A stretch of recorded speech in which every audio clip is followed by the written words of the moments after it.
máquinas de alta tecnologia. Eu tenho que usar insumos.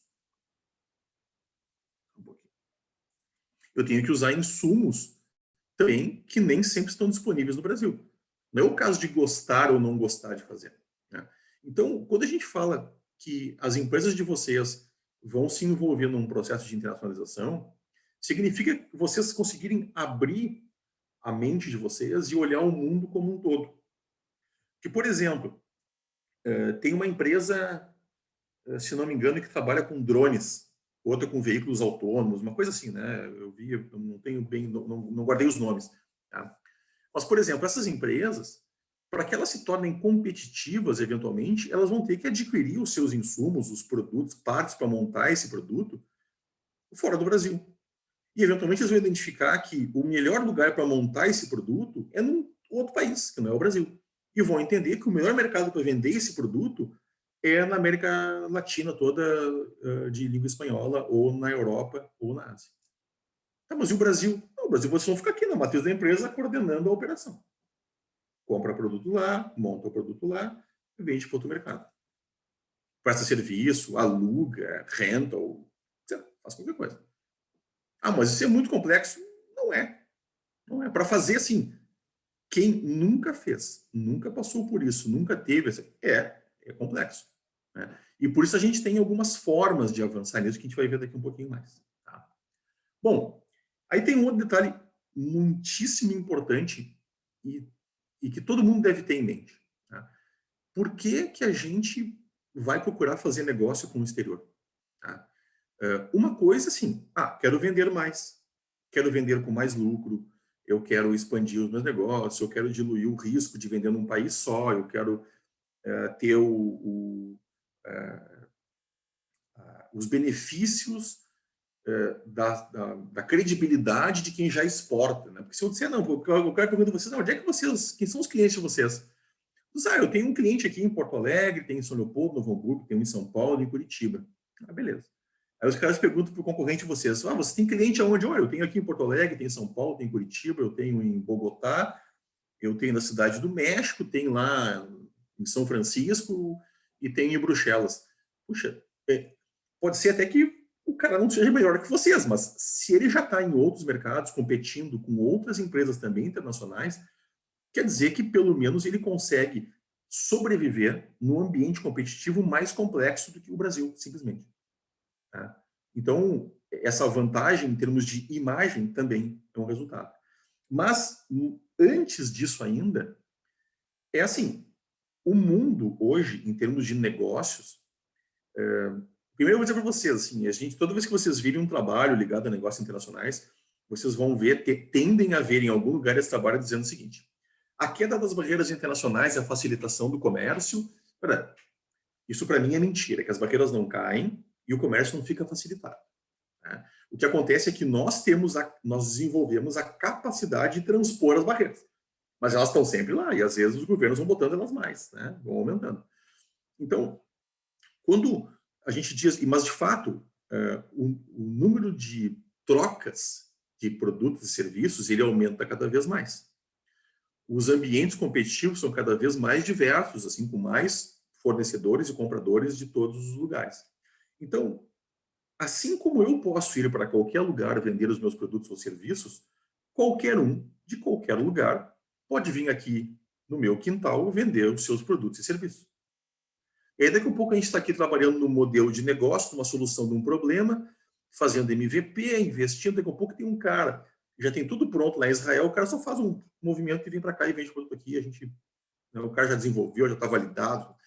Então, quanto mais a gente conhecer do mercado internacional, mais facilita com que a gente consiga manter a nossa vantagem competitiva ou a nossa própria sobrevivência. A gente tem que entender o que está acontecendo. Quem é que está competindo? E se eu vou lá e eu vou competir com quem está competindo no mercado, em outros mercados, quer dizer que eu tenho capacidade, que eu tenho, né, eu posso fazer isso também lá, e eu não também vou afetar o mercado de outros que querem competir por aquele mercado. Seja qual for o destino. Não estou falando só Estados Unidos, Canadá, pode ser Uruguai, pode ser Argentina, pode ser Paraguai, pode ser qualquer país. Bolívia. Porque quando a gente está aqui, a gente é local, a gente tem a vantagem de ser local. Porque para muitos produtos isso é uma vantagem, né? O serviço é uma vantagem. Eu sou local. Eu sou local e tenho um cara de fora. Bom, eu tenho a vantagem de ser local. Se eu vou para um outro lugar, eu já sou de fora também. Então, sou eu de fora com outros de fora competindo com os caras locais. Se eu consigo competir lá, eu tenho, em tese, maior capacidade de competir aqui quando empresas de fora vêm para cá também. Então, isso também nos ajuda a nos mantermos. Tá? Bom, então, na economia tradicional, nas indústrias, serviços, tradicionalmente, como é que acontece esse processo todo? Né? Existe um conceito básico de internacionalização, que foi... A internacionalização é um tema que ele é estudado recente, assim, ele é um tema que começou a ser estudado lá pelos anos 70. O que, em termos de estudo, isso é recente. Né? Nos anos 70 foi se desenvolvendo. Tá? E a teoria mais tradicional de internacionalização, que as empresas passam por ela, é a teoria do aprendizado. Ou seja, eu vou aprendendo e vou fazendo mais. Eu faço começo a interagir com países que são mais próximos, que a língua é mais parecida com a minha, que a cultura é mais parecida com a minha, que a proximidade geográfica é menor, né, é mais próximo, né, a distância geográfica é menor, e eu começo a aprender como é que eu faço ali e vou expandindo. Então, tradicionalmente, a gente pensaria, não, vou fazer negócio aqui com o Mercosul, depois vou fazer negócio com países, sei lá, de língua portuguesa, ou tenho um contato lá na Flórida que fala espanhol, que tem muito brasileiro, tem muito latino, então a gente vai avançando assim pelo que é mais simples, vamos dizer, que a distância psicológica é menor. E aí, à medida que eu vou avançando, eu vou tomando mais corpo e vou avançando mais. Qual é a característica desse processo? É um processo lento. Porque eu não vou sair com 10 países ao mesmo tempo, porque se o negócio é eu ir aprendendo, não quero dar um passo maior que a perna, eu vou indo de pouquinho em pouquinho e demora um tempão para chegar lá. Quando a gente passa a considerar a economia digital e que as empresas já nascem supostamente com a ideia de que elas querem dominar o mundo, né, surge um conceito chamado Born Global, né, que, ou seja, nasceu global, nascer global, Born Global, onde eu já começaria, dentro dos primeiros 3 anos, a atingir um número muito grande de países. 5, 6, 8, 10 países nos primeiros 3 anos, com participação mais que 30% das minhas vendas nesses países. Essa é uma empresa caracterizada como Born Global. Mas eu pergunto para vocês acham que a gente sair desse conceito do aprendizado orgânico, né, que eu vou crescendo, e cair nessa lógica do Born Global, isso não acontece de graça. De qualquer forma, eu vou precisar ter o conhecimento. Porque eu não consigo hoje, vamos supor que nós aqui nos juntemos aqui e vamos montar um negócio novo que a gente vai conceber aqui, né, no final de semana que a gente se juntou, pensamos que um tem um negócio, outro tem outro, e vamos lançar, e a gente pensa, não, mas só um pouquinho, isso aqui cabe assim, ó, Canadá, Holanda, Bélgica, França, Austrália, Nova Zelândia, China, Hong Kong. Então, 10 países, e semana que vem a gente começa a bater, 10 países. Se a gente não tem internamente pessoas que já fizeram negócio com esses países ou que têm alguma experiência em fazer negócio com países desse tipo, com culturas como essas que são totalmente diferentes, que têm experiência nas operações necessárias para fazer com que esse serviço seja prestado lá, que consiga entender a legislação, burocracia, questões técnicas, regulatórias, tudo isso, a gente não vai conseguir fazer. Vai ficar só no desejo. Então, o que acontece? Quando uma empresa, teoricamente, vai por esse caminho de iniciar as suas operações com braços em vários lugares, né, já desde o início, e ela não tem o tempo e nem o desejo de esperar que ela vá aprendendo, ela precisa comprar esse conhecimento de alguém. Ou seja, ou ela vai trazer um sócio que tem esse expertise, ou ela vai contratar funcionários que tenham esse expertise para poder já começar a funcionar desse jeito, ou ela vai contratar, sei lá, uma consultoria, alguém para dar esse apoio para ela começar a trabalhar. Mas o importante, assim, a lógica não muda. A empresa tem que deter o conhecimento para conseguir fazer essas operações.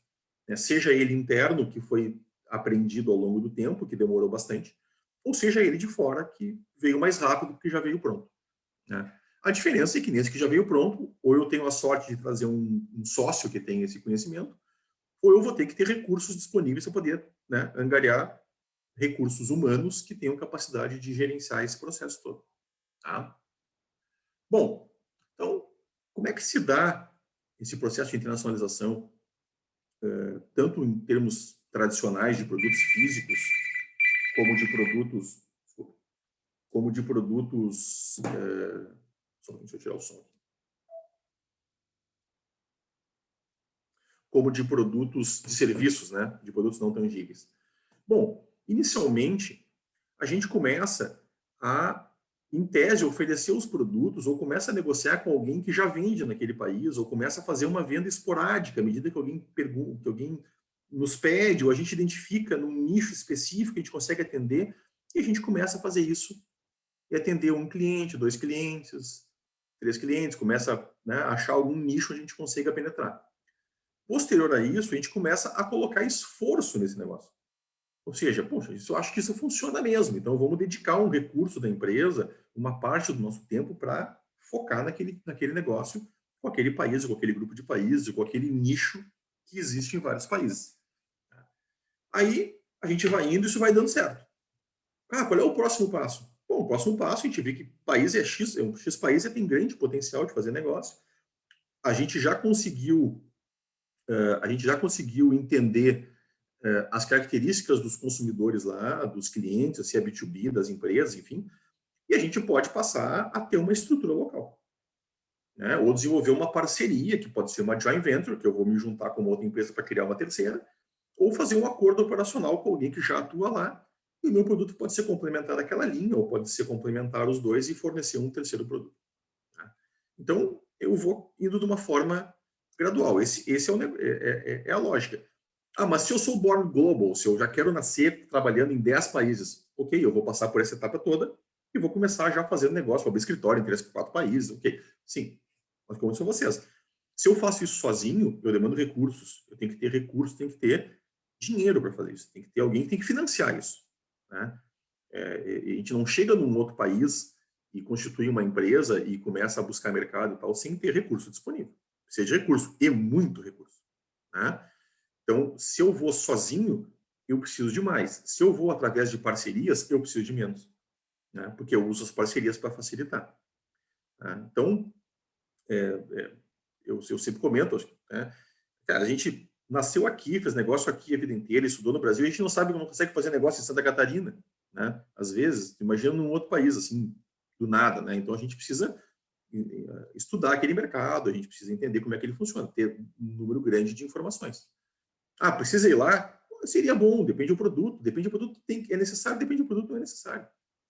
Né? Ah, mas o software, o cara criou lá o Decolar na Argentina e vende aqui no Brasil o Decolar. Lá, diz que é Despegar, né? Aqui é Decolar. Ué, o cara só traduziu do espanhol ao português. Você acha que isso aconteceu só assim, tão simples? Já traduziu do espanhol ao português, Mercado Livre. Ele teve que adaptar toda a legislação brasileira de contrato com companhia aérea. E muito complexo. Imagina quantos advogados tiveram que analisar todos os tipos de contrato, tal, porque depois o cara faz um negócio ali, eu faço de um jeito, lá na Argentina de um jeito, aqui do outro jeito, eu compro uma passagem, quero devolver, aqui no Brasil pode, lá não pode, o sistema não devolve, dá um baita processo, o cara paga né, perde dinheiro. Então, se eu vou para um outro país, eu tenho que entender como é que ele funciona. Tá? Bom, as vantagens, já falamos antes algumas delas, né? Mas uma outra vantagem que a gente pode ter, por exemplo, sazonalidade é uma coisa interessante. Né? Se eu tenho produtos que são mais usados em uma determinada estação do ano, como eu tenho o hemisfério sul e norte com estações opostas, eu posso vender no Brasil durante um tempo, ou ano escolar, enfim, eu posso usá-lo vender no Brasil durante o tempo que é promissor aqui, e depois eu vendo lá no hemisfério norte, no tempo que é promissor lá. Eu vou dar um exemplo para vocês, por exemplo, a indústria de ar-condicionado, que vende ar-condicionado, os caras vendem no verão do hemisfério sul para cá, no verão do hemisfério norte para lá. E o ano todo os caras têm faturamento, né? Porque eles conseguem fazer esse mix. Né? Não vamos nem muito longe, né? Roupa e tal, isso aí, né? vai funcionando dessa forma. Então a gente tem como vantagem expandir o mercado, ganhar notoriedade, diluir o nosso risco. Se eu só estou no Brasil, o Brasil está em crise, eu vendo só no Brasil, só faturo no Brasil, o Brasil entra numa baita crise, eu estou na crise 100%. Eu vendo aqui e vendo metade em outros países. Daqui um pouco lá, vendo Estados Unidos, Canadá e 3, 4 países da Europa. Europa está em crise, Estados Unidos não está. O SUS está, a Europa não está. Aí agora está todo mundo em crise. Bom, todo mundo em crise não tem o que fazer, né? Aí a gente, nós estamos todos juntos. Mas pelo menos a gente consegue diluir, né? A chance de estar todo mundo ruim ao mesmo tempo, vamos combinar, né? Que é bastante difícil. Agora a gente está enfrentando uma situação ímpar, né? Mas é muito difícil. Então, quanto mais eu diluo o meu faturamento, o retorno dos meus investimentos, mais isso facilita com que eu dilua o meu risco de atuação. Tá? Bom, desafios são dos mais diversos. Tá? A gente pode começar com as coisas mais simples de todas, que é o idioma. Concorda comigo? A gente pensa, não, mas eu vou vender ele na Argentina. Quem não fala espanhol, não tem experiência, senta com um argentino, com um portenho de Buenos Aires para discutir com um cara num café ali, ou liga, eu faço um zoom com o cara, ele falando assim a toda velocidade, a gente não consegue, às vezes a gente não consegue nem, tá? Parece que ela está falando chinês. Né? Então, o idioma já começa a nos pegar pelo pé já desde o começo. Né? Inglês nem se fala. E assim, mesmo quando eu, por exemplo, eu supostamente acho que falo bem espanhol. Eu, particularmente. Acho que eu entendo bem espanhol. Falo mais ou menos, mas eu entendo bem. Porque na minha família sempre tive parentes e gente que morou no Argentina, Uruguai. Então, aquilo para mim, assim, o meu ouvido, eu entendo o espanhol. Às vezes eu não consigo falar bem, mas eu entendo. Mas tem coisas que são diferentes. Vou dar um exemplo para vocês. Uma vez eu fiz uma viagem para Buenos Aires e depois para Santiago do Chile. Você sabe como é que é alugar um carro em Buenos Aires? Como é que eu peço que eu quero alugar um carro? Como é que eu peço isso em espanhol na Argentina, sabe? Alguém pode me dizer? Alugar um carro é alquilar um coche. E como é que é em Santiago do Chile? Eu cheguei lá, que eu queria alquilar um coche, o cara ficava me olhando com uma cara de assim, eu sou louco. Porque no Chile, alugar um carro é arrendar um auto. E é tudo espanhol. Se alguém perguntar assim, pra gente, assim, também vai dizer, não, a gente traduz o espanhol e pode vender por tudo. A gente pode fazer negócio com a Argentina, Chile, Uruguai, Paraguai, tudo. Não.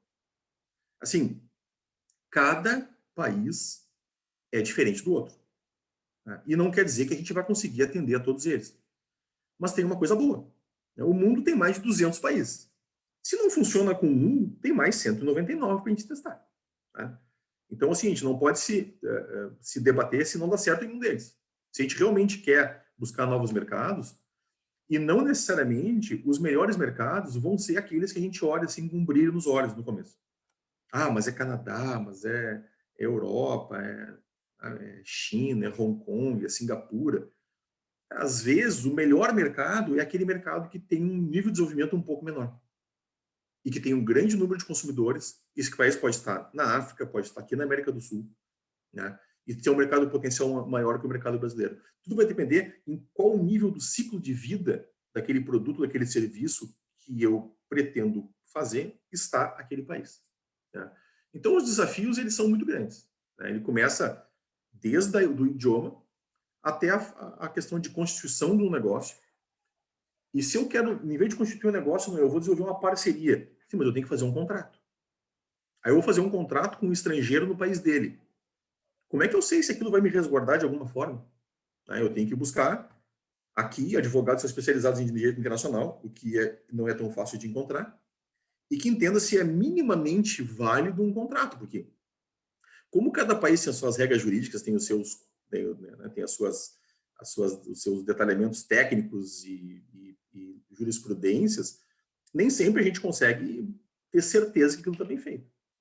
Então, eu diria para vocês assim, um grande ponto do negócio internacional é confiança. Se a gente desconfia 100% da outra parte, eu digo a vocês, não façam negócio porque não tem contrato que garanta, porque não tem alguém que eu possa recorrer. Até tem, no negócio de milhões e milhões e milhões, até tem.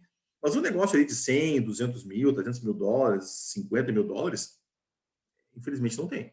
Eu tenho que contar, né? Claro, eu vou fazer contrato e tal, mas executar esse contrato pode custar mais caro que o contrato. Tem que fazer um processo internacional, tem que... Enfim, é bem complexo. Bom,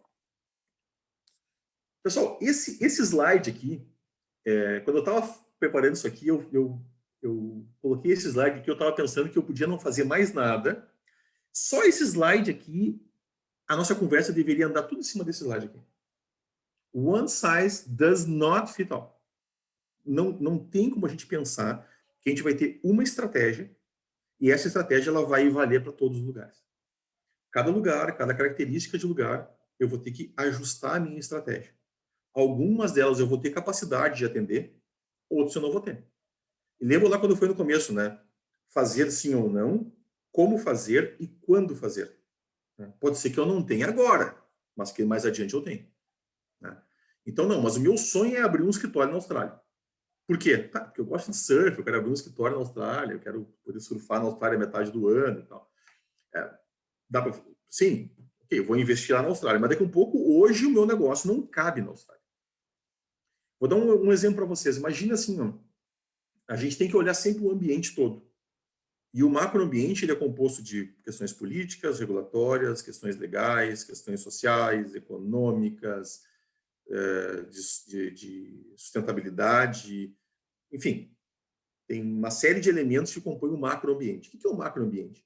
É aquilo que está entre a empresa, entre nós, o que nós podemos decidir, temos capacidade de gerenciar, e o mercado. Ou seja, eu tenho capacidade, eu tenho um negócio, eu tenho capacidade de tomar decisões sobre o negócio em si, o produto, o preço dele, a comunicação, e como é que eu vou entregar ele para o meu cliente, como é que eu vou me relacionar com o meu cliente e tal. Mas eu não tenho como mudar a lei, não tenho como mudar a questão econômica do país, não tenho como mudar a política, nada disso. Então a gente tem que conseguir. Você perguntar, mas então tu sabe como é que é esse ambiente internacional em todos os países? Certamente não sei, absolutamente. E se alguém disser que sabe, é mentira. Eu sei o que eu tenho que procurar. Isso eu sei. O que eu tenho que procurar, o que eu tenho que analisar. E isso que a gente tem que saber. Né? O que a gente precisa, quais são os requisitos que eu tenho que analisar quando eu vou buscar negócio com o país. Bom, como eu disse para vocês, a gente tinha aquele modelo tradicional, orgânico. Né? Eu vou crescendo à medida que vou aprendendo. A gente tem um modelo extremo, que é o Born Global. Muito recurso, muita disponibilidade, eu vou lá e começo a fazer por todos os lugares que me chamam a atenção, que eu tenho algum fit com o meu produto. E qual é o modelo intermediário? É o modelo colaborativo. E provavelmente esse modelo colaborativo que vocês vão se enquadrar no primeiro momento. E uma coisa importante, isso é que nem em toda coisa que a gente estuda, qualquer campo de estudo, né? Eu estou falando assim, ou, né? Ou esse, ou aquele outro. Na verdade, eles podem coexistir muito bem hibridamente, né? Eu posso ter, em alguns mercados, eu vou indo de pouquinho em pouquinho, porque me interessa desenvolver a longo prazo. Em outros mercados, eu busco parcerias, porque eu quero ir um pouco mais rápido. E eu posso eleger um grupo de mercados, que é onde, quando eu tenho recurso disponível, eu vou lá e ataco aquele grupo de mercados, que é um nicho específico que eu quero. Mas pensando assim, no meio termo, o processo colaborativo ele é muito mais viável. Né? Porque, por exemplo, a gente vai lá no ecossistema da Estônia, interage com as startups que estão lá e descobre que tem alguns produtos que são muito semelhantes aos que eu posso oferecer. Alguns, o meu pode ser complementar àqueles, ou o meu pode ser já está, vamos dizer assim, pode passar pelo mesmo canal de vendas ou de relacionamento com o cliente que aqueles produtos já têm. Então, eu estabeleço uma parceria com aquela empresa que já está lá, já está fazendo negócios lá, e eu incluo o meu produto naquele canal e chego lá no cliente. Isso é muito, concordo comigo que isso é muito mais simples do que a gente ir lá, abrir uma empresa na Estônia, começar a fazer negócio, desenvolver um produto lá, e ir para lá. É um processo muito mais complexo. Não quer dizer que a gente não possa, não, eu posso dar esse primeiro passo e vou evoluindo. Né? À medida que eu vou evoluindo e vou conhecendo e vou tendo mais recursos, tanto humanos quanto recursos financeiros, eu tenho capacidade daí, então, de me instalar. Né? A mesma coisa que a gente está falando lá, do Vale do Silício, está falando dos ecossistemas de inovação do Canadá, que são um potencial enorme também, muito grande, porque eu acesso o Canadá, que tem 30 bilhões de habitantes. O Canadá é do tamanho do estado de São Paulo, em termos de habitantes. Claro, um nível de renda maior, né? mas tem o tamanho do estado de São Paulo. Apesar de ter um território gigantesco, a quantidade da população do Canadá é 30 milhões, em torno de 30 milhões de habitantes. Mas ele tem um acordo comercial com os Estados Unidos e eu tenho 300 milhões, 1 milhão de habitantes nos Estados Unidos. Eu tenho um mercado aí gigantesco, é o mercado de consumo do mundo. Tá? Então, mas eu preciso ir lá montar uma empresa no Canadá, já do zero. Pode, nada impede que se faça isso. Né? Mas eu não tenho recurso para isso. Bom, mas eu consigo encontrar alguém que consegue ter um match com o meu produto e eu consigo, né, usar esse canal. É uma estratégia de entrada em novos mercados através do meio colaborativo, através de acordo operacional. Mas eu preciso formar uma joint venture. Não necessariamente o acordo de cooperação precisa envolver posse e pode envolver contratos. Aí, claro, os contratos têm que ser bem feitos. Eu preciso ter alguém que me assessore em termos de contratos. Por quê? O sistema jurídico brasileiro é diferente do sistema jurídico americano. O sistema jurídico americano ele está baseado em jurisprudência, o sistema common law. É diferente do sistema brasileiro, que está baseado nos códigos. Então, eu não consigo fazer os contratos são diferentes. Eu posso fazer um contrato com o americano, sim. E aí tem um detalhe, eu vou fazer um contrato com uma empresa americana, eu vou negociar com uma empresa americana, pelas características jurídicas do sistema jurídico americano, quanto mais cedo eu entrar com um advogado, mais eu vou demonstrar que eu tenho interesse em realmente fazer negócio, porque eu sei que os caras fazem tudo com o contrato e levam um advogado nas reuniões. Mas então é sempre assim? Não. Se eu for fazer uma reunião com um chinês e disser, esse cara aqui é meu advogado, o chinês levanta e vai embora, porque por que eu sou advogado na primeira reunião, né? Porque na cultura e na forma de fazer negócio do chinês, o advogado é só para resolver problema. Não é para fazer negócio. Né? Então, além da questão, eu falei a questão do idioma, né? O idioma é o primeiro passo, né? Mas uma vez que eu transponho a parte do idioma, eu tenho os costumes. Como é que cada cultura faz negócio? O que é importante? Até a forma de trocar cartões é relevante em algumas culturas. A forma, se o cara me dá um cartão de visita, eu pego o cartão dele e boto no bolso sem ler o cartão, o cara vai se sentir ofendido, porque eu não respeitei ele, porque o nome dele está no cartão, então aquilo representa a personalidade dele. Né? O que para nós é relevante, que botou o cartão na mesa, pegou o cartão e enfiou no bolso, se é que alguém ainda usa cartão. Né? Então, isso pode ser... mas hoje a gente faz tudo pelo Zoom. Sim, faz. Uma boa parte faz pelo Zoom. Mas quando o negócio vai crescendo e vai tomando um certo corpo, e dependendo o nível de implicação que tem, por exemplo, em relações B2B, muitas vezes a presença física ela é insubstituível. Agora nós estamos forçados a não ir fisicamente nos lugares. Né? Estamos impedidos de ir, por questões sanitárias. Né? Mas não quer dizer que essa seja a estratégia dos negócios. Né? Pessoal, alguém mandou alguma pergunta aqui? O chat está numa outra tela aqui. Como fazer para encontrar potenciais parceiros em outros países? Bom, exatamente isso que a gente está fazendo agora. Né? Vocês vão interagir com ecossistemas de inovação em outros países, no Canadá, até agora, na Estônia e tal. Então, essa é uma fonte de encontrar empresas que também estão se desenvolvendo, também são startups, que também estão buscando por novos mercados, por parcerias. Né?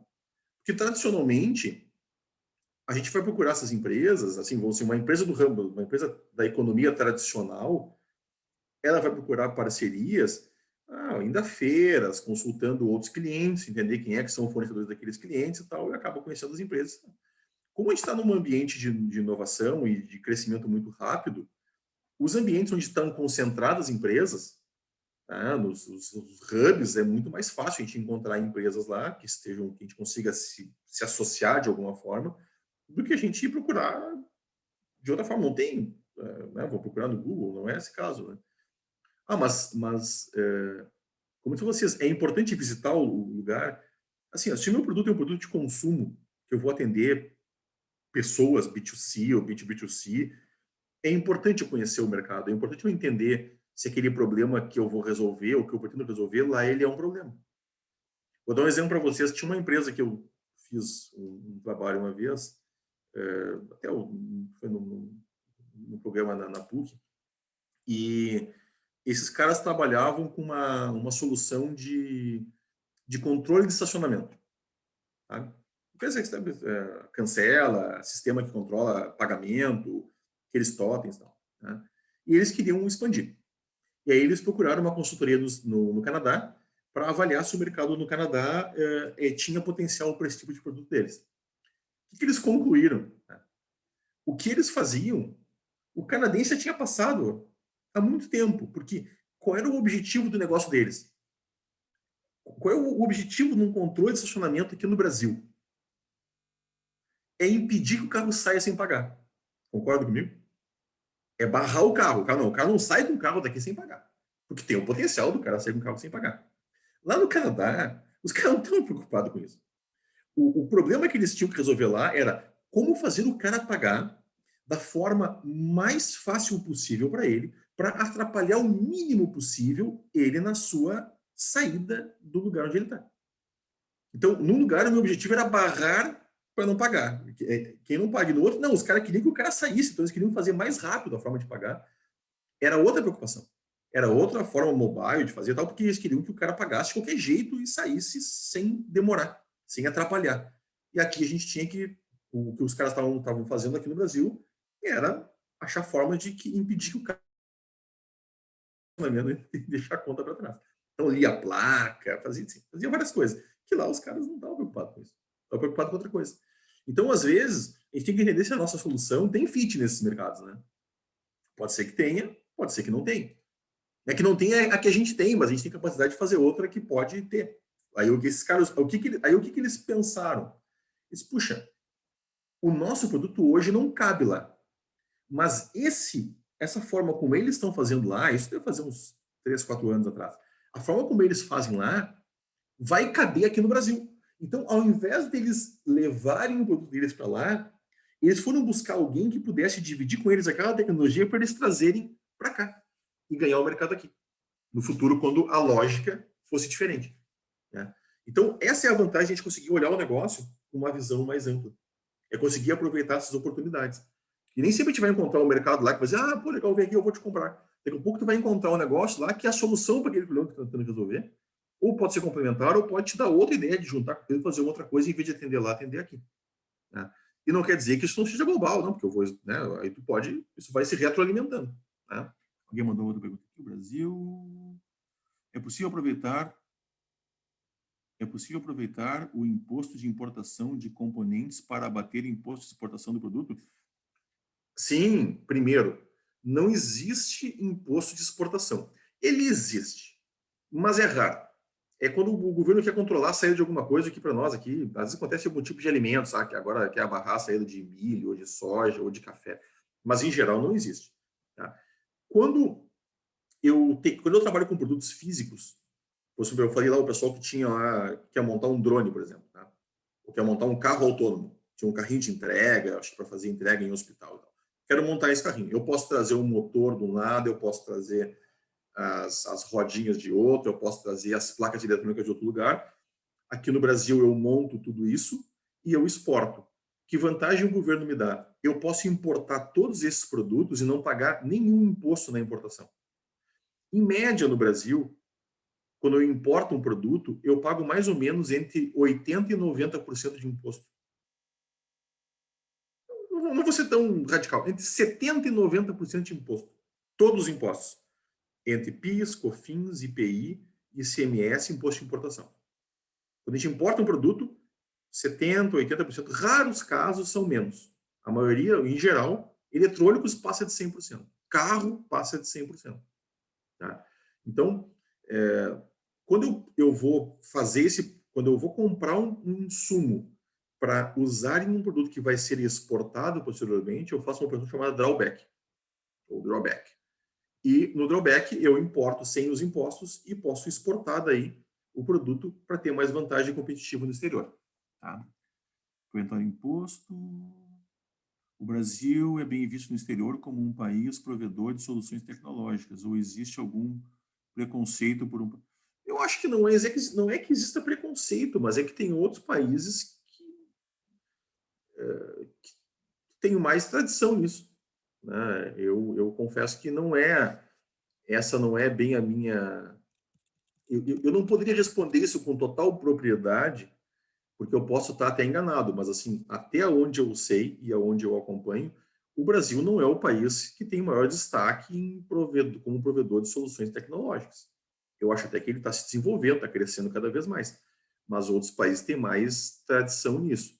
Mas o fato de ser um preconceito, porque ele é da América Latina, eu acho que não existe. A questão, eu diria que a questão mais assim é eficiência da solução e custo. Porque o nosso custo aqui é muito caro. A nossa mão de obra é cara, o nosso imposto interno são muito caros, então tudo isso acaba incorrendo o que a gente chama de custo Brasil. São aqueles custos indiretos que acabam caindo sobre o produto. Então, se eu tiver uma solução e eu conseguir desenvolver o software na Índia, a solução é minha, a tecnologia é minha, mas eu consigo desenvolver na Índia, tem um custo muito mais baixo, eu vou ter um potencial maior, né? Depende, mas isso a gente tem que entender caso a caso. Por exemplo, a Stefanini, que trabalha com software, ela está presente em 40 países. Claro que ela não começou com 40 no primeiro dia, né? Ela começou com 1, 2, 4, 10, 12. Aí depois que eu chego num determinado número, eu botar mais um ou menos um, eu já tenho uma equipe, eu já tenho estrutura para fazer isso, eu consigo ir avançando. O problema são os primeiros, né? À medida que eu vou avançando, eu vou tendo mais. Né? O Brasil, entendo que para vender é importante conhecermos o mercado cliente, afinal, só assim pode conseguir. Sim, é claro. Quais dicas você dá para conhecermos melhor o possível? Assim, como eu estava dizendo antes, tá? Depende do tipo de produto. Se é um produto industrial, se eu vou atender, se o meu negócio é B2B, eu tenho que entender quais são os motivadores de compra desse produto. É só tecnologia? É só custo? É disponibilidade? Né? Porque quando a gente fala em comprar alguma coisa, a gente tem basicamente 3 elementos. Quando a gente fala em compras, né? 3 elementos. Que é qualidade, preço e entrega. Esses elementos, com certeza absoluta, a gente não vai encontrar os 3 sempre em maior destaque num produto ou numa empresa. Não, aquele cara lá me vende um produto, ele é o mais barato, ele é o melhor de todos e é o que entrega mais rápido. Eu nunca vi. A não ser que seja assim, numa promoção, né? Um momento muito específico. Mas, geralmente, tem algum desses elementos que tem que ser negociado. E tem alguns elementos que quem está comprando cede. Né? Porque se eu tenho um produto que ele é o mais barato e ele é o melhor de todos, vai demorar para entregar. Porque o cara não tem aqui ele né, é barato porque ele só vai disparar todo o processo quando eu comprar. Não, eu tenho um produto assim, ele é o melhor de todos e está aqui. Eu vou comprar, o cara me entrega amanhã. E vai ser mais caro, porque aquilo, se o cara entrega amanhã, ele teve estoque, ele já tinha comprado antes, ele tinha feito, né? Não, eu tenho um produto, ele está aqui, ele é o mais barato de todos e está aqui disponível para mim. A chance dele não ser o melhor de todos é razoável. A não ser que seja uma ponta de estoque, né, que seja uma coisa assim, mas em fornecimento assim contínuo é mais difícil. Então, assim, tem que conhecer o mercado. E por isso que se a gente não consegue ir até o mercado, visitar, se é produto físico, né, visitar feira ou participar de convenções, participar de encontros, mesmo que virtuais, de produtos que sejam de serviço, né, eu tenho que ter parceiros que tenham esse expertise para poder me dar esse feedback e eu saber se o produto tem, né, vai ter algum match ou não com aquele mercado. Trabalhamos com venda de produtos físicos, B2C. Qual a melhor forma de encontrarmos parceiros na China para conseguirmos reduzir o nosso custo de fabricação? Isso não é nada simples, né? Porque é que nem a gente chegar lá na Ceasa e pergunta assim, de cara, você assim, bom, agora eu vou comprar laranja do cara que vende a melhor laranja de todas. Aí tem 200 bancas de laranja. É difícil. Então, o que acontece hoje? Tem algumas empresas que são especializadas em localizar fornecedores ou validar fornecedores. O cara tem lá um engenheiro, ele vai lá ver a fábrica. Eu já tive na China algumas vezes, eu trabalhei em indústria durante muitos anos, e algumas dessas vezes foi visitando fábricas de fornecedores para saber se os caras tinham condições de fornecer. Porque às vezes, assim, a amostra que o cara manda é o famoso Shiny Apple, né? Aqui a gente chama de laranja de amostra, né? E o inglês chama de maçãs, né? Lustradas, né? A amostra é bem bonita, né? E às vezes nem a amostra é bem bonita, né? Então, se é um fornecimento contínuo, se é um produto que eu vou fazer durante um longo tempo, vale a pena ou eu mandar ou pagar alguém para ir lá fazer uma validação, ver se aquilo existe mesmo. Às vezes a empresa pode ser notória, ela já pode fornecer para outras empresas do ramo, né, que tu consegue saber disso. Mas eu te diria assim, tu entrar no Alibaba e acreditar que o cara botou ali um negócio de ISO 9000 e um monte de foto legal, não é garantia de que o produto final vai sair bem. Né? Agora não, eu mandei lá uma vistoria da SGS ou do Bureau Veritas, lá paguei 400, 500 dólares, e aí o cara foi lá, fez uma vistoria, tirou foto da fábrica, pegou a amostra dos produtos, ele escolheu as amostras sem que fosse sem interferência do fabricante, é mais garantido. Né? Mas existem esses serviços. Ah, dá para ir à China? Dá. Vai custar caro, vai demorar um tempo, tu tem que ter alguém que te acompanhe lá. Porque nem sempre os chineses falam um bom inglês, e eu estou sendo bem otimista quando eu digo isso, bom inglês, né? E é difícil a comunicação, então tu tem que ter alguém de confiança para também poder te acompanhar. Ah, mas dá para ir à feira, a gente pode ir na Canton Fair. Se a Canton Fair, em uma semana tu vê um pedaço dela só, né? Que é a grande feira chinesa, né? Então, o ideal é procurar com alguém que já tem fazer um benchmark de produtos, né? E se as empresas que lá fornecem, muitas vezes elas já fornecem para o Brasil, elas dão as indicações de para quem elas fornecem no Brasil. E também pagar por um serviço de fazer uma vistoria na empresa, né, para ver se realmente elas são seguem os critérios que tu precisa de produção ou não. Bom, deixa eu passar aqui da minha fotinho, que eu acho que é o que define o nosso negócio, né? Cada mercado é um mercado diferente. Né? Então, assim, o que acontece? A gente pode ter um baita negócio aqui, MVP já rodou, tá tudo perfeito. Isso não significa que eu vou rodar em outros lugares e que vai ter o mesmo resultado. Porque eu tenho percepções de valor diferentes. Não só o valor em si, mas a percepção de valor. Por exemplo, vamos supor que a gente tem um produto, um serviço que a gente vende ele por R$50 por mês. Tá? Eu tenho lá um SaaS lá que eu vendo por R$50 por mês. Bom, R$50 por mês dá 10 dólares. Eu penso, não, vamos fazer o seguinte, eu vou expandir a América Latina toda aqui. Eu vou colocar meu produto no ar, vou fazer campanha, eu vou fazer marketing. Então vai custar 10 dólares. Pessoal, 10 dólares no Brasil é muito diferente de 10 dólares na Argentina, de 10 dólares no Equador. Né? A gente tem que entender qual é a percepção de valor e qual é a paridade daquilo. Pode ser que 10 dólares, hoje 10 dólares na Argentina é um monte de dinheiro, o câmbio na Argentina está totalmente depreciado. Né? Então, muitas vezes, as empresas têm que fazer uma coisa que é bem complexa de fazer, que é estabelecer uma política de preço que vai variar por país. Porque nem sempre eu consigo ter a mesma cobrança de vários países cobrar o mesmo valor. Tem alguns que eu posso cobrar mais, porque a capacidade de pagamento, a percepção de valor do produto, ela é muito maior. Né? Então, eu posso cobrar mais por aquilo. Em outros países, pelo nível de renda e pela paridade da renda daquele país em relação a moedas fortes, dólar, euro, libra, esterlina, ela está a uma distância enorme. Então, eu não posso cobrar o mesmo valor, senão vai ser irreal, eu não vou conseguir vender o produto. Né?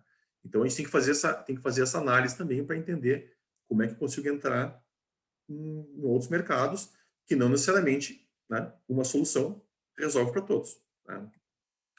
Bom, como eu tenho eu tenho que ter esse alerta de entender que eu não posso com uma estratégia para todos os lugares, né, isso me serve para justamente olhar com calma e tentar saber o máximo possível de cada mercado com o qual eu vou interagir. Quanto mais conhecimento eu tiver, mais facilidade eu vou ter de ter sucesso nos meus negócios. Um dos estágios importantíssimos de qualquer negócio é, de fato, a negociação. Mesmo que eu não vou vender, mas eu vou negociar uma parceria. Quanto mais eu conhecer do mercado de destino, dos clientes, potenciais clientes, daquele parceiro com o qual eu vou me relacionar, eu tenho mais chance de ter sucesso na negociação com ele. Então, eu tenho que procurar informação. Mas eu não estou falando em olhar no Wikipedia, eu estou falando em procurar informação, fazer pesquisa, né? Eventualmente falar com pessoas que são locais, com pessoas que já moraram naquele país. Porque, às vezes, vocês concordam comigo, assim, eu sei que se alguém aqui já morou no exterior, né, ou já fez alguma viagem de longo prazo, Mas, assim, quando tu olha um determinado país de fora, tu tem uma impressão dele, tu tem uma percepção dele. Quando tu vive a vida real daquele país, daquela situação, daquela cultura, tu tem uma outra interpretação. Então, às vezes, quando a gente olha de fora, aquilo pode até nos parecer uma determinada situação, mas quando a gente vai lá e vive aquela vida real do cara, entende qual é o problema do cara, né? Entende qual é o problema de mobilidade, qual é o problema de acesso a determinado serviço, qual é o problema de plano de saúde, sei lá, a gente vai entender que ou a gente tem mais potencial ou tem potencial nenhum. Mas a gente tem que conseguir entender. Daqui a pouco a gente está perdendo tempo tentando negociar com um determinado país, ou grupo de país, ou nicho e tal, que não é bem onde meu produto cabe. Ele às vezes pode ser o país dos meus sonhos negociar com ele. Por exemplo, eu teria grande gosto em negociar com o Canadá. Mas os serviços que eu presto, o Canadá não tem interesse. Porque lá os caras tem o nível o tipo de problema que eu resolvo, o cara não tem lá. Então, ou eu vou ter capacidade de resolver outro problema, e aí eu vou chegar lá, ou eu vou ir para outro lugar onde aquela capacidade que eu tenho de resolver problemas vai ser mais aceita, mais necessária, e aí vai ser um potencial. Alguém mandou perguntar qual a melhor estratégia para que o processo de internacionalização seja mais rápido.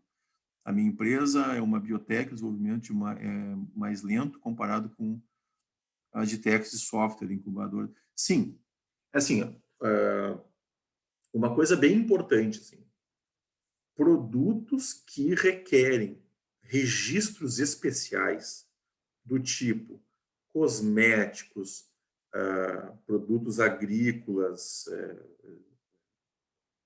enfim, químicos agrícolas, alimentos, produtos que têm algum requisito técnico muito forte. Tudo isso que eu falei, vocês multipliquem ainda mais, porque as questões técnicas são muito, muito, muito criteriosas. Então, eu tenho que saber de antemão, por exemplo, o mercado europeu ele tem uma série de restrições de componentes. Então, eu tenho uma empresa que eu já fiz alguns negócios com eles, que eles trabalham com alimentos, e o dono dessa empresa, eles exportam para o mundo todo, vários países, dezenas de países do mundo. Nenhum país europeu. Porque eles usam um determinado corante nos produtos deles, que na Europa é banido. E eles, se mudarem, eles têm que mudar e eles não podem usar outro, porque senão um contamina a produção. Então eles teriam que mudar todos para aquele. É mais caro, então o cara prefere não atender o mercado europeu, os 29, 30 países do mercado europeu, porque senão ele teria que trocar a composição do produto para poder atender o mercado europeu. Não, mas ele tem o resto do mundo todo. Mas ele tem a África. Mas a África não é potencial para o produto que o cara vende, um baita mercado. Baita mercado. O cara vende milhões e milhões e milhões de dólares para a África, países que a gente acredita às vezes que não tem potencial algum de compra pelo nível de renda e tal, e o nível de estrutura, mas para aquele produto específico tem mercado. E a Europa não dá para vender porque tem um componente X que a Europa não aceita aquele componente. Tá? Então, os produtos mais técnicos e que requerem registros e tal, esse nível de pesquisa e a questão técnica ela vai até suplantar a questão comercial. Porque se é inviável tecnicamente, nem adianta eu seguir o processo. Né? Nem adianta eu avançar. Então, eu tenho que entender se existe algum tipo de requisito que possa impedir que meu produto possa ser fabricado lá ou possa ser utilizado naquele país. Algum alerta quanto a frete, transporte internacional para entrega de produtos pequenos, simplesmente FedEx? Sim. Assim, a gente tem assim, recentemente, nos últimos anos, surgiu um determinado conceito, um senso comum, praticamente, de que eu compro um produto na internet e ele aparece na porta. Como se fosse tipo mágica, assim, tipo teletransporte do Jornada das Estrelas. Comprei na internet e ele apareceu aqui, bateu um cara aqui na porta com um pacote na mão. Isso serve para entregas de pessoas físicas. Comprar pelo correio, e o cara bota lá gift, bota o preço 2 centavos, isso serve para pessoa física. Aí o pessoal pergunta, mas eu quero fazer um MVP, um teste, posso fazer? Sim, fazer um teste, ok. Não, mas eu vou construir um modelo de negócio em cima disso. Não dá. Porque eu não posso usar de forma comercial alguns tipos de remessas. Se eu vou fazer uma remessa que tem intuito comercial, ela tem que ser feita de uma forma comercial, tem que ter o controle aduaneiro. Então, eu preciso ter inspeção, eu preciso ter documentação da Receita Federal, por mais que ele seja pego na minha porta, seja entregue na porta do cara, mas eu tenho que gerar registros e tal, processo e tal, que eu tenho que informar, porque o governo controla a entrada e saída de produtos. Esses pequenininhos, ele não dá muita bola, né? Mas ele controla. E quando passa de um valor, passa de $3.000, ou tem uma quantidade muito grande, ou um volume muito grande, ele acaba parando. Então, assim, até um certo ponto, não quer dizer que eu não posso usar DHL e FedEx sempre, mas eu vou usar modalidades diferentes de transporte de DHL e FedEx. Tá? Um vai ser correio expresso e outro vai ser entrega internacional. É um pouco diferente.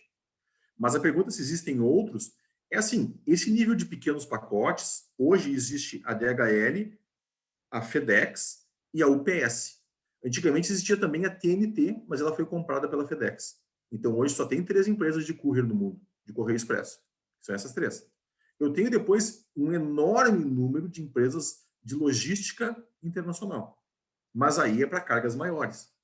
Então, se eu vou trazer, sei lá, até 50 quilos, 40 quilos, é mais fácil eu usar as empresas expressas, porque na empresa de transporte normal vai custar mais caro do que se eu mandar um correio expresso.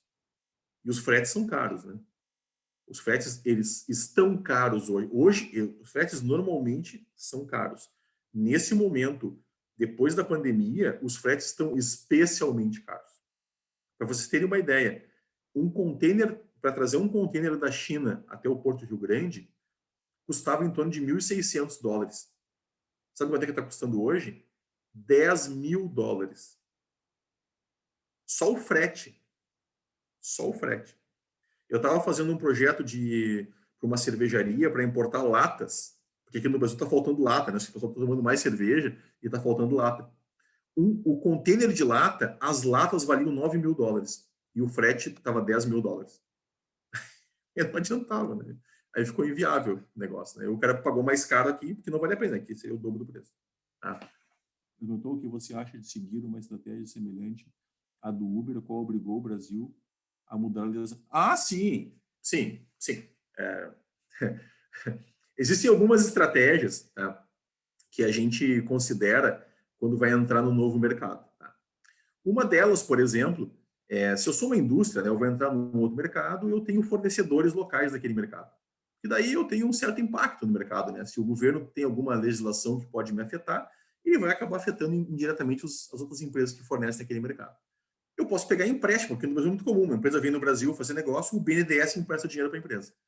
Se essa empresa quebrar, o BNDES não vai receber o dinheiro de volta. Então, o governo tem que ajudar a empresa. Uma outra estratégia, ela é assim, tornar-se indispensável. Só que vocês concordam comigo, né, que é muito difícil nós, aqui, assim, terrenos, pensarmos, eu vou me tornar indispensável na Ucrânia. Cara, tu não decide te tornar indispensável. Tu faz um investimento milionário para te ter uma parcela tão grande de determinada coisa que tu seja indispensável, ou tu não vai acontecer. Claro, o Uber, sim. Todo mundo anda de Uber. Não foi assim uma coisa... Né? Vou dar um exemplo para você. Por exemplo, indústria farmacêutica. Por exemplo, a Ford. Foi embora. Né? Embora que agora tem uma decisão judicial que diz que a Ford não pode fechar a fábrica. Né? O Brasil tem umas coisas interessantes. Né? O cara quer fechar a fábrica, não, tu não pode fechar a fábrica. Porque ele tem um acordo trabalhista e tal. Né? O cara falou assim, eu pago a multa e vou embora. Né? Porque, enfim, negócios bilionários os caras resolvem de uma outra forma. Né? Mas, assim, é muito difícil eu alcançar. Eu entendo a tua pergunta e é uma estratégia.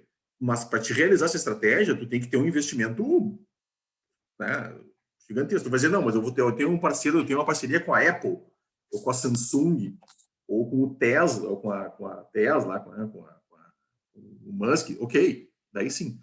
Mas, assim, de um pequeno negócio, eu vejo assim, eu não estou de forma alguma diminuindo o tamanho do negócio de vocês. Eu estou dizendo que para chegar nesse ponto de tu ser indispensável, tem que ser um negócio muito grande. Até pode acontecer de alguém pequeno alcançar isso, mas é um pouco mais difícil, né? Então, assim, acho que a gente poderia pensar em outras estratégias antes dessa, para poder passar por essa etapa, né? Como considera a flutuação da taxa cambial ou precificação? Sim. O problema é quando eu penso no mix de marketing, né? São os 4 P's do marketing, né? Produto, preço, praça né? A logística e a promoção. Um grande problema é a taxa de câmbio. Por isso que eu disse para vocês, eu decidi aqui no Brasil que meu produto vale $50. R$ 50 é $10. Cara, R$ 50 para $10, ok. Mas eu não estou negociando com os Estados Unidos, eu estou negociando com a Argentina. Então, R$ 50 eu transformo em dólar e dólar eu transformo em peso. Eu tenho que entender a flutuação dólar real, dólar peso. E entender como é que aquilo vai ser aceito no mercado e como é que o mercado vai perceber aquilo. Entendeu? É complexo.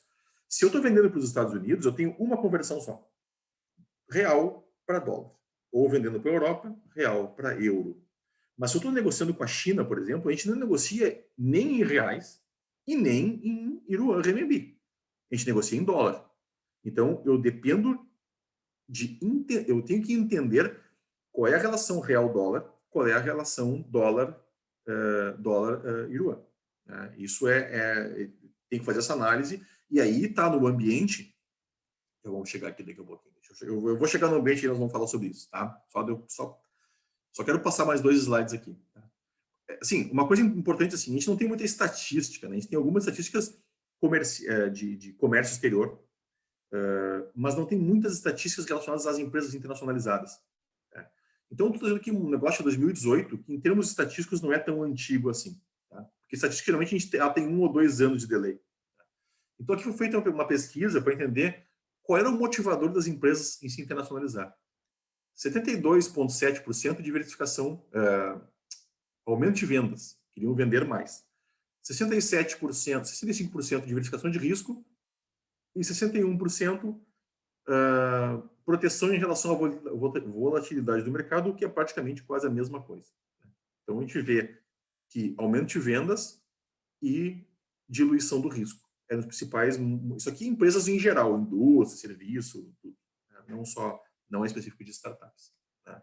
Então, quando a gente olha a internacionalização de empresas, né, ela vai além de comercializar os produtos no exterior. Ela vai ao ponto de desenvolver parcerias.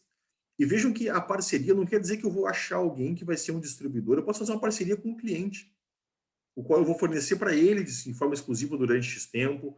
Ele vai ser o meu modelo, ele vai ser o meu MVP lá para testar o produto. Né? Então, a parceria não necessariamente só é com alguém que vai me prestar um serviço ou que vai ser um representante meu lá. Eu posso desenvolver uma parceria, contrato de parceria durante algum tempo com potenciais clientes, que pode ser uma porta de entrada para depois eu expandir para outros clientes. Né? Sempre assim, sempre que o resultado de uma negociação for boa para ambas as partes, tanto faz o que foi negociado. Se ambos estão contentes com aquilo, nós e o nosso parceiro do outro lado, se é para comprar, para vender, para usar, para revender, para usar numa fábrica, isso é o que importa. Né? Bom, aqui o gráfico não é para dar muita olhada para ele, que o gráfico ele parece uma coisa meio assim, né? Mas eu quis colocar isso aqui para mostrar, para dizer o seguinte: a gente tem a gente tem 3 formas, 3 caminhos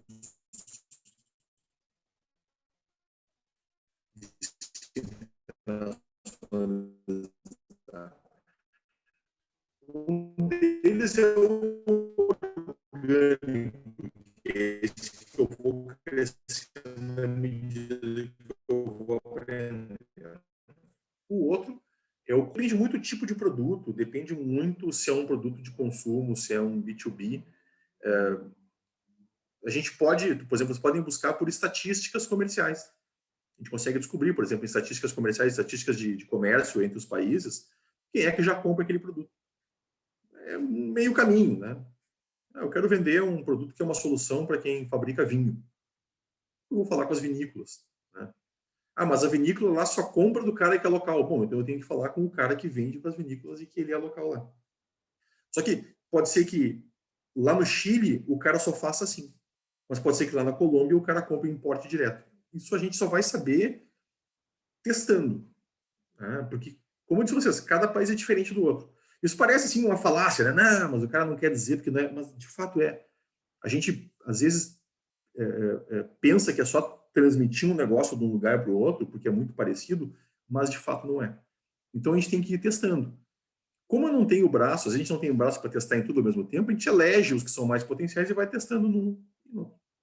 Tem várias formas de fazer isso. A gente pode até usar, por exemplo, vou dizer para vocês uma coisa que a gente costuma não usar muito e que é um bom potencial para isso, é a estrutura das nossas embaixadas e consulados. Todas elas têm um setor comercial, você sabia? Todo consulado do Brasil tem um setor comercial. E tem um responsável pelo setor comercial, que está lá, pago por nós, para nos servir. Então, às vezes, eu quero saber, já fiz isso várias vezes, eu quero saber como é que tal produto é usado naquele país. Puxa, eu pela internet, no Google, não consigo saber isso.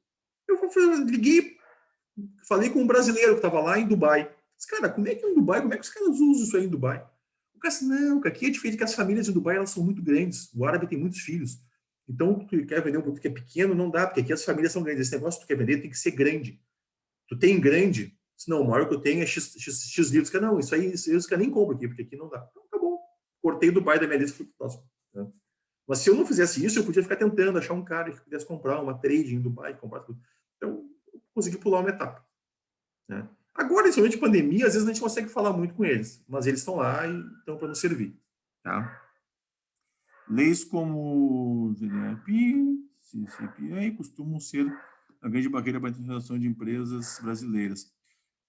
Mal se adaptar. Ah, sim, mas é que, dependendo da forma o tipo de negócio, se é uma questão de software, né, essas questões de importação de dados, elas são questões técnicas. Assim como no alimento eu tenho questão de componentes, de composição dos produtos, numa questão de software, de informação, eu tenho que cumprir as regras. Que nem aquele dia que eu sinto muito, eu sou péssimo com nomes, né? Mas que o nosso colega ali comentou lá da Estônia, como é que eles fazem a separação e o critério de resguardar as informações, só informam. Né? Cara, aquilo ali a gente fica até chateado quando vê alguém mostrar assim, um negócio daquele jeito, né? Porque a gente, puxa vida, né? Que distância nós estamos disso, né? Mas é uma questão de analisar se naquele, por exemplo, na Europa tem que seguir a regra europeia de proteção de dados. Não tem o que fazer. Que a nossa é baseada na europeia, né? Basicamente, né? Mas também ele pode ser um impedimento se naquele mercado já existir esse produto, já existir essa limitação, esse requisito para atuar naquele mercado, eu tenho que cumprir o requisito. Uma coisa assim muito importante, que eu não falei até agora assim sobre isso, mas é muito importante, é uma coisa chamada soberania. Soberania assim, o conceito de que cada país ele faz o que ele quiser dentro do mercado dele.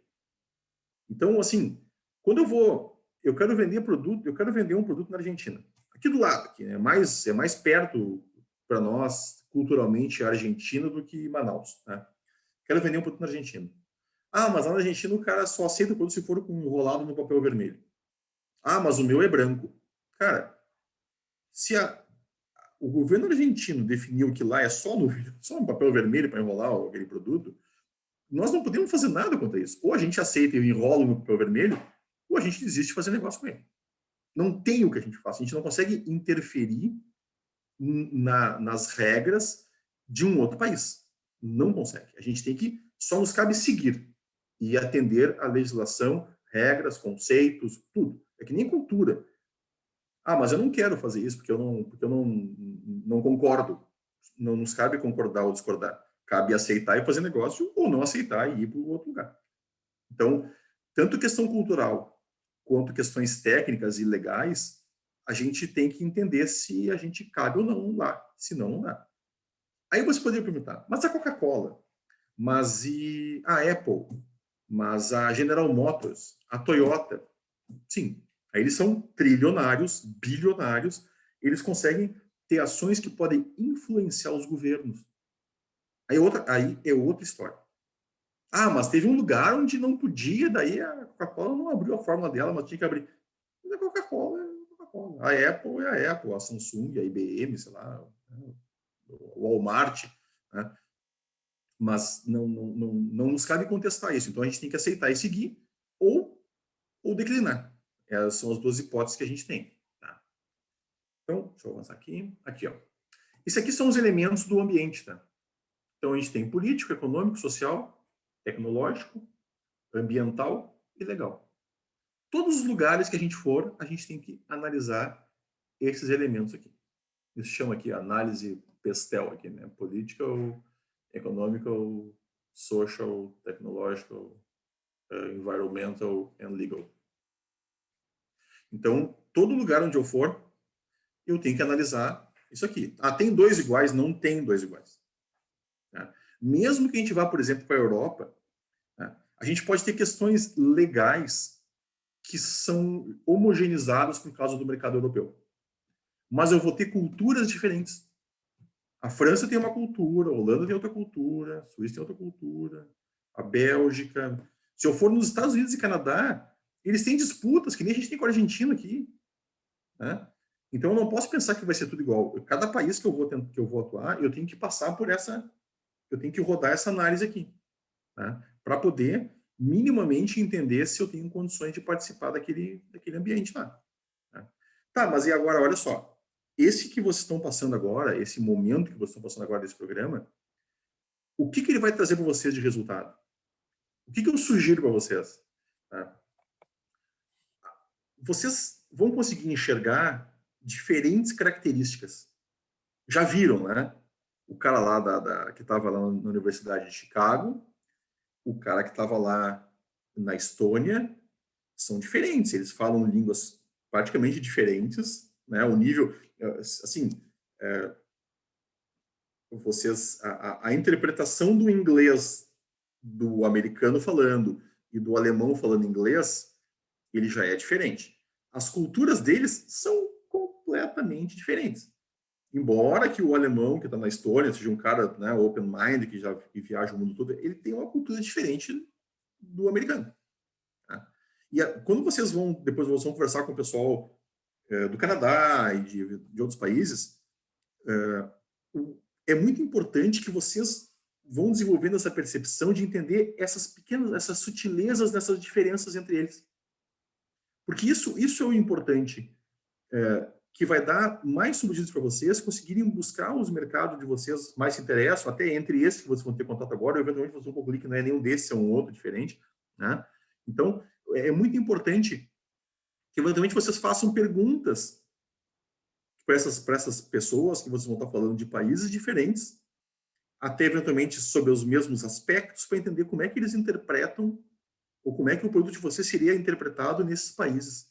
E vocês já vão conseguir ter uma ideia dessa diversidade que vocês vão encontrar ao tentar fazer negócio com países numa expansão internacional. Vejam que eu não estou dizendo de forma alguma que é impossível fazer. De forma alguma, eu trabalho com isso há 25 anos. E o grande prazer é ver os negócios sendo feitos. Mas quanto mais passa o tempo, para mim fica muito claro, a gente tem que saber onde está pisando. Né? A gente tem que ter condições de fazer. Ou como eu disse vocês, ou por aprendizado, por exemplo, tem aqui alguém que mandou um ok lá de Portugal. O cara mora em Portugal, a pessoa, a menina, não sei, a pessoa mora em Portugal. Conhece o mercado de Portugal.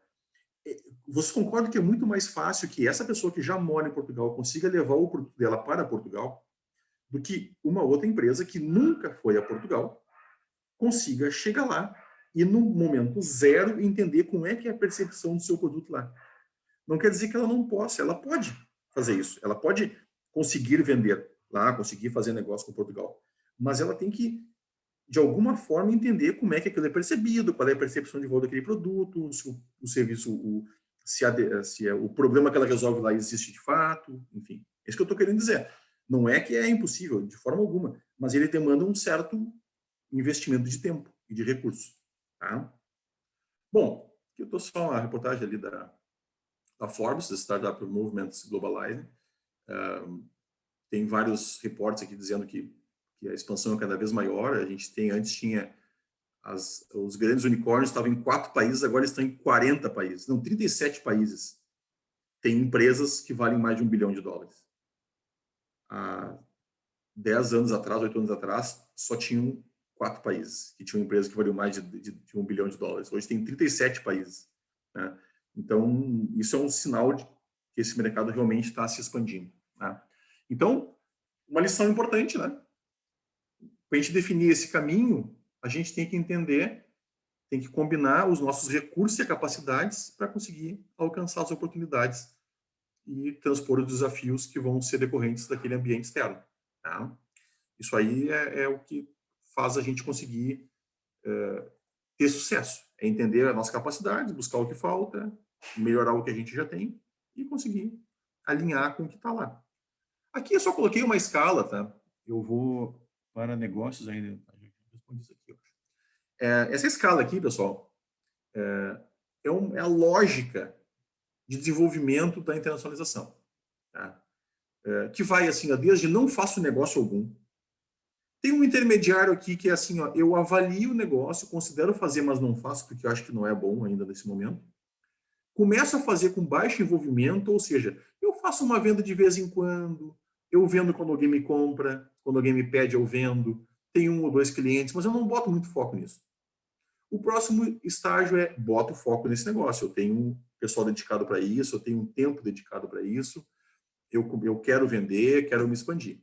E o último, é o comprometimento com o exterior. Então, eu tenho o envolvimento ativo, né? E tenho o comprometimento. O que é o comprometimento que eu considero? Comprometimento é quando eu abro uma empresa no exterior. Aí eu tenho que alugar um lugar, eu tenho que contratar pessoas, eu tenho que contratar serviços, eu tenho que fazer contratos de longo prazo, alugar, comprar. Qual é a característica que eu venho até aqui o envolvimento efetivo com o exterior? Vamos supor que por algum motivo eu decida assim, não, sabe o que é? Isso dá muito trabalho, custa muito caro, eu não quero mais fazer. Bom, simplesmente eu digo, olha, o cara liga lá para comprar, eu digo, não vou vender mais para ti. Vou te indicar aqui uma outra empresa, ou procura outra empresa, não quero mais vender para ti. Desisto. Até aqui, até o envolvimento, eu posso desistir do negócio. Agora, se eu tenho um escritório alugado, pessoa contratada, contrato a longo prazo feito, eu não posso desistir. Eu estou comprometido com aquele negócio. É uma estratégia de longo prazo. Então, o comprometimento tem a característica de ser uma estratégia de longo prazo. Vou montar uma joint venture com uma empresa no Canadá. Cara, eu não posso amanhã dizer, sabe o que é? Eu não quero mais. Puxa, mas né, foi feito investimento, vai ter multa, vai ter uma multa pelo distrato, vai ter, sei lá. Né? Então, eu tenho um comprometimento. Eu não consigo desistir do negócio. Então, a característica, mesmo que eu vá, de qualquer forma que eu vá direto ou que eu vá de forma incremental, esses passos são mais ou menos os passos que a gente vai ter ao longo dessa trajetória. Até um certo ponto, eu ainda posso voltar atrás. Não quer dizer que eu não possa depois, mas ele vai ter um custo. Né? Ele vai ter uma implicação nisso. Tá? O que mais aqui? Bom, pessoal, para encerrar aqui os meus slides, aqui de qualquer forma ficou aberto a perguntas, né? É assim, o que representa a internacionalização? Né? Então, você vai dizer que ela não é uma atividade separada do negócio, ela tem que fazer parte da estratégia da empresa. Eu não posso ter uma estratégia de expansão e pensar que eu quero internacionalizar um negócio sem que aquilo faça parte da estratégia. Ela tem que fazer parte da estratégia da empresa. Tá? É um processo que vai ter, de alguma forma, um aprendizado, ou interno ou externo, mas eu vou ter que entender como fazer aquilo. Né? E, embora exista o conceito de que negócio é negócio em qualquer lugar do mundo, né? Isso não é só um monte de ações e decisões em separado. Isso eu tenho que olhar isso de uma forma como um todo, para poder ter segurança de que eu vou conseguir atender aquele mercado, que eu vou conseguir avançar e conseguir desenvolver o negócio. Não é só eu fazer alguma coisa assim fora das minhas capacidades. Tá? Lidar com novos tipos de clientes que estão distantes e que podem ter valores e necessidades diferentes, falamos sobre isso, né? Barreiras culturais e linguísticas, não é que elas podem existir, elas existem de fato, né? E as operações comerciais internacionais, elas são mais complexas do que as domésticas, que as locais, não só de produtos, mas também de softwares. E aí, quando eu faço uma negociação de software, eu tenho imposto aqui, tenho imposto lá, eu tenho que entender como é que é o tipo de uso, se o cara usa, mas ele está aqui, ele usa lá, como é que é o tipo de serviço que eu presto, ele vai ter um tipo de tributação diferente, eu tenho que também analisar para poder precificar isso. Tá? E aí, as perguntas que a gente faria, né? Que tipo de conhecimento, habilidades e capacidades são necessárias para internacionalizar? Quais são os desafios, custos e riscos para fazer isso? Tá? Como é que a gente pode adquirir esse conhecimento, essas habilidades e as capacidades para poder fazer esse processo?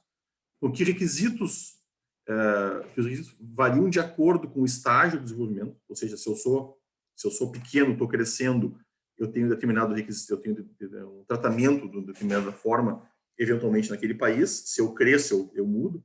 Vou dar um exemplo para vocês aqui. No Brasil, por exemplo, o cara pode ser simples, ele pode ser um MEI simples, lucro presumido e lucro real. Eu tenho tratamentos tributários diferentes, eu tenho tratamentos de requisitos contábeis diferentes. Em cada país isso vai ser diferente. Né? Eu tenho que entender como é que funciona aquilo em cada país para que eu possa avançar. Né? E em qual fase do ciclo de vida da empresa e em quais funções, conhecimentos, habilidades e capacidades que eu já me perguntei sobre elas, elas vão ser necessárias. Que aí eu posso fazer um escalonamento disso. Não quer dizer que eu preciso de todo mundo no dia 0, no dia 1. Né? Eu posso ir crescendo essa minha necessidade, mas eu sei que ao longo do tempo, daqui 6 meses, daqui 1 ano, daqui 2 anos, eu tenho uma projeção de conseguir adquirir esse conhecimento de terceiros, ou contratar pessoas, ou buscar sócios que possam fazer isso. Tá? Aqui é só uma forma ilustrativa, tá? Para ter uma ideia, isso aqui é uma bill of material, né? Uma lista de materiais para fazer um Apple Watch. Tá? É provável que desses componentes aí, sei lá, metade deles venham de países diferentes, individualmente. Né? E o que a gente fala em global sourcing é isso, é eu comprar cada pecinha do lugar onde ela está mais barata, onde ela é mais viável, montar onde é feito da melhor forma isso e vender aonde for mais conveniente. E aqui eu queria mostrar para vocês, tá, muito brevemente, sem entrar em detalhes muito grandes, tá, o porquê que é tão importante que a gente consiga desenvolver tecnologia, que a gente consiga desenvolver valor agregado nos nossos produtos que a gente comercializa, tanto faça produto ou serviço.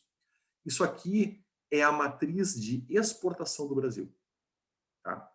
Os produtos que estão em amarelo são produtos brutos, ou seja, colhi a soja e exportei a soja. Extraí o petróleo e exportei o petróleo. Tirei o minério de ferro da Vale, exportei o minério de ferro. Tá? Então, o amarelo é o produto bruto, o cinza é o semi-elaborado, o cinza claro e o cinza escuro é o elaborado. Tá? Isso são as nossas exportações. E essas são as nossas importações. O cinza escuro, produtos elaborados, o amarelinho ali, produtos brutos, e o cinza aqui, os semi-elaborados. Ou seja, nós exportamos produtos brutos, sem valor agregado, e nós importamos 85% que a gente importa são produtos com valor agregado. Ou seja, a gente aqui no Brasil exporta minério de ferro para a China e importa aço da China de volta. Sendo que o cara pegou aquele minério de ferro, botou no alto forno, fez um aço plano, enrola numa bobina e manda de volta para nós. A gente exporta por X e compra por 5X de volta. Quando a gente não compra um Porsche da Alemanha que fez com o aço da China, que fez com o ferro, com o minério de ferro brasileiro. Né? Então, eu acho que isso é muito importante que a gente consiga, de várias iniciativas, promover cada vez mais a internacionalização de negócios brasileiros que não sejam baseados apenas em negócios brutos. O que não quer dizer que o agronegócio seja importante para nós. O agronegócio é importantíssimo e a gente não pode dispensar ele. Mas a gente tem que exportar a soja em grão, mas a gente tem que exportar a proteína de soja, o óleo de soja, a proteína concentrada. A gente tem que conseguir industrializar isso e agregar valor nesses produtos. Né? Então, muitas vezes a gente vai ter tecnologia, por exemplo, pessoal de agritech, de conseguir produzir mais e desenvolver mais outros tipos de culturas e tal, para que a gente consiga mudar de alguma forma a longo prazo essa matriz, que vem nos acompanhando há muito tempo e não tem uma tendência muito grande de mudança. Era isso, pessoal. Perguntas? Show de bola, Márcio. Quero ouvir vocês ficam escrevendo, eu quero ouvir vocês falarem. Obrigado, Márcio. Se alguém tiver pergunta aí, por favor, pode falar.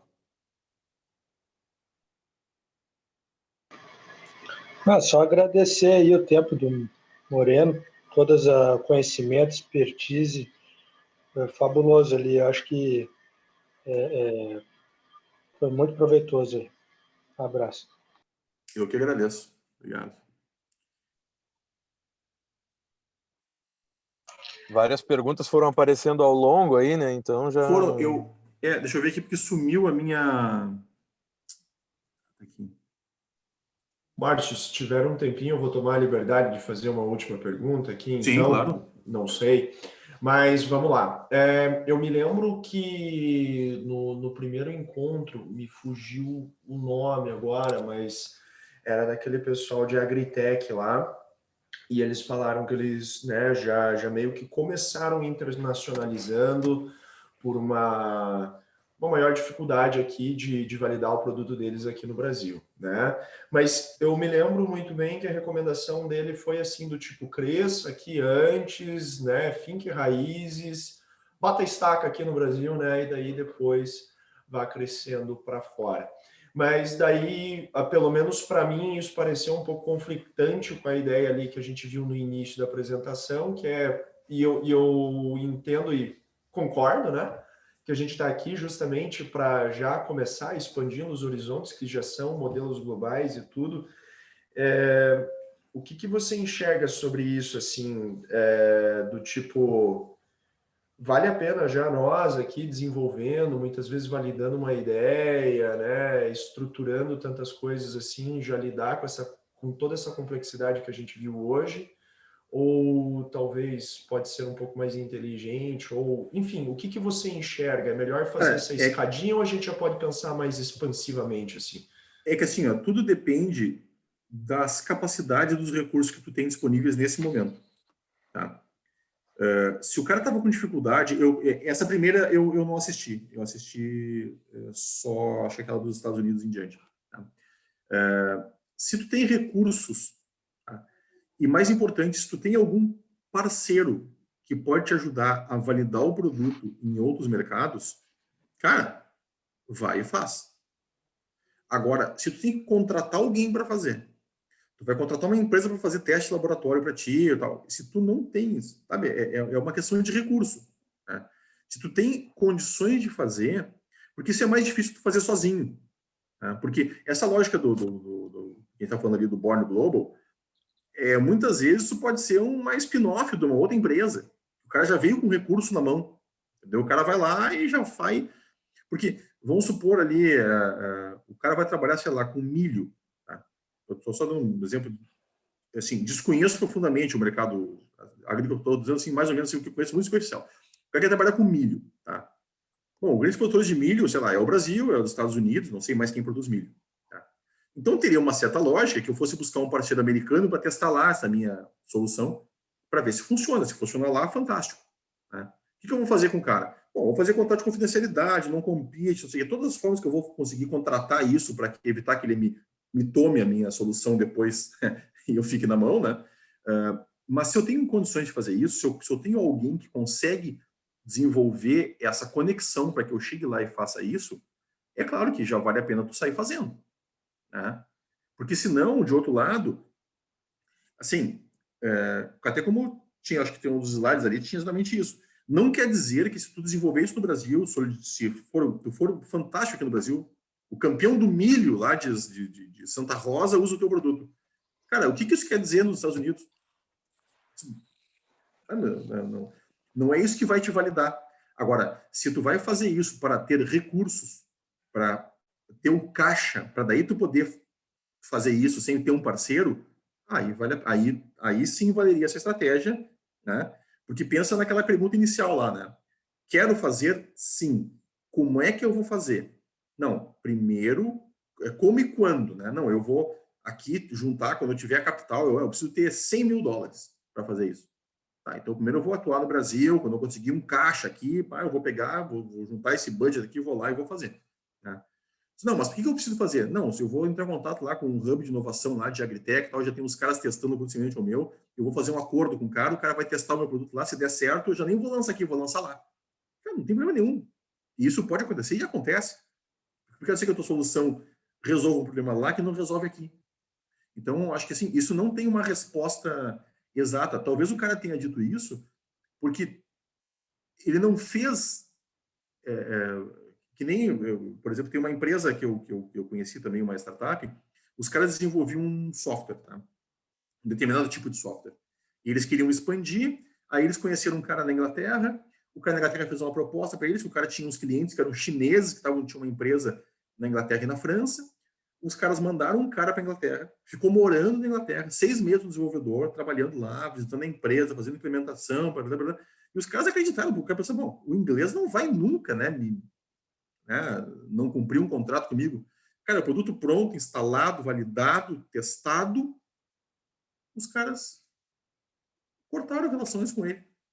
Ele não tinha contrato com os caras formalizado, porque ele não acreditou que o inglês fosse fazer isso com ele, né? O cara perdeu dinheiro, milhares de dólares, porque milhares de libras, né? Porque imagina um cara vivendo 6 meses na Inglaterra, vivendo, comendo, morando, né? Só para esse projeto especificamente. E aí não deu certo, porque o cara não tinha um contrato bem feito. Então, assim, se tu perguntar para esse cara, o cara vai dizer, não faz. Esse cara tomou o pena.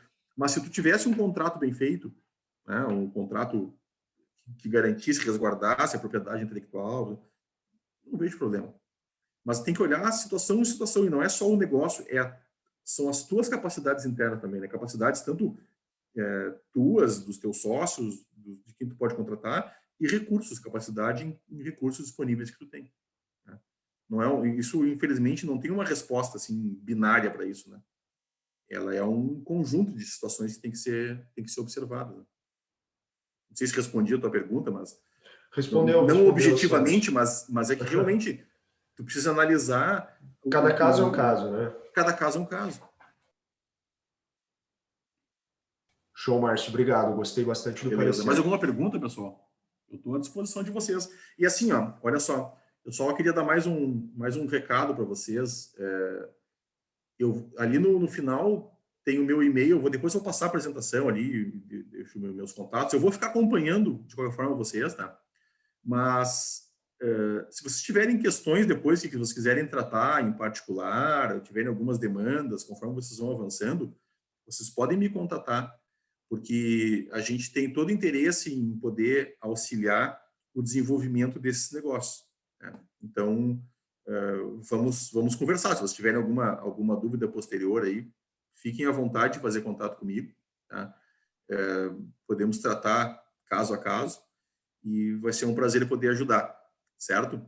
Agora, depois, no início, o semestre vai começar agora no início de março, né, que a gente volta às atividades, e aí nós vamos, enfim, estar à disposição para poder atender vocês em alguns casos específicos, mas a gente informa posteriormente depois, com mais detalhes, como é que a gente vai fazer isso, tá?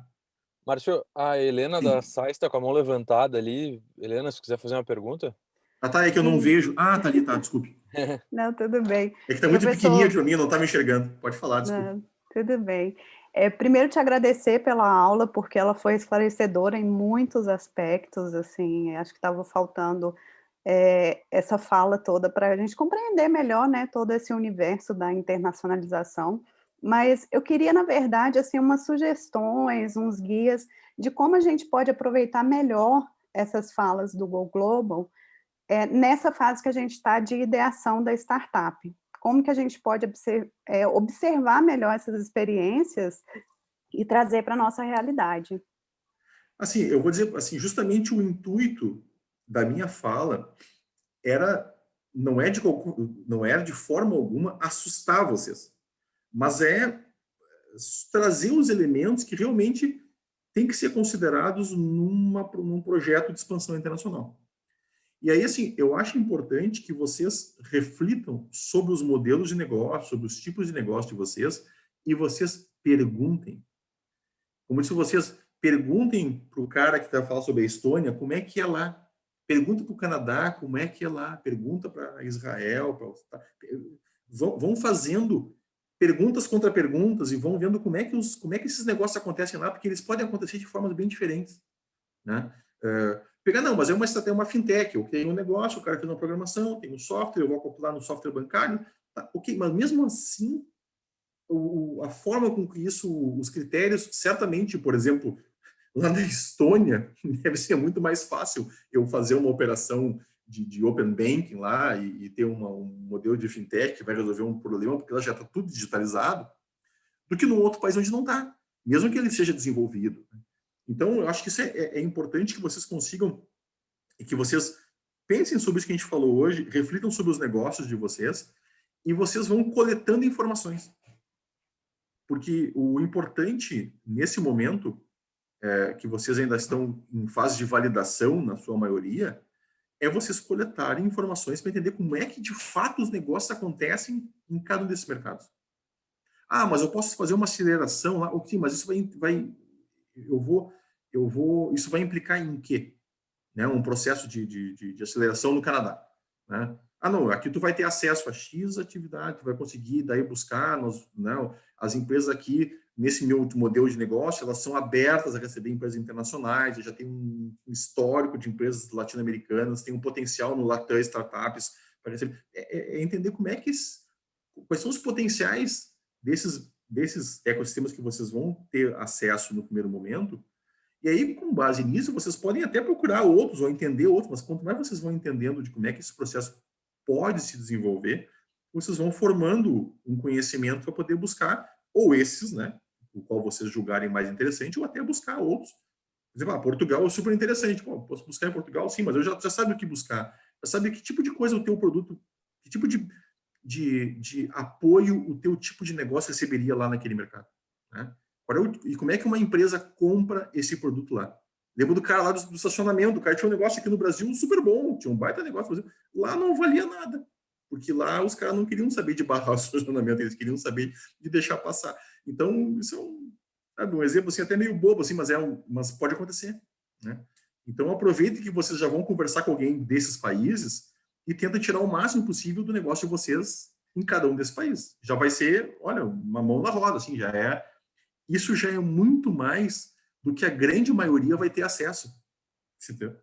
Vocês estão tendo o privilégio de ter acesso direto a várias, né, a apoio de mentorias e relatos de pessoas que estão vivendo, né, e já tendo um relacionamento comercial dentro de países que seria muito difícil vocês conseguirem fazer isso assim pessoalmente. Não muito difícil, mas muito mais custoso fazer isso pessoalmente.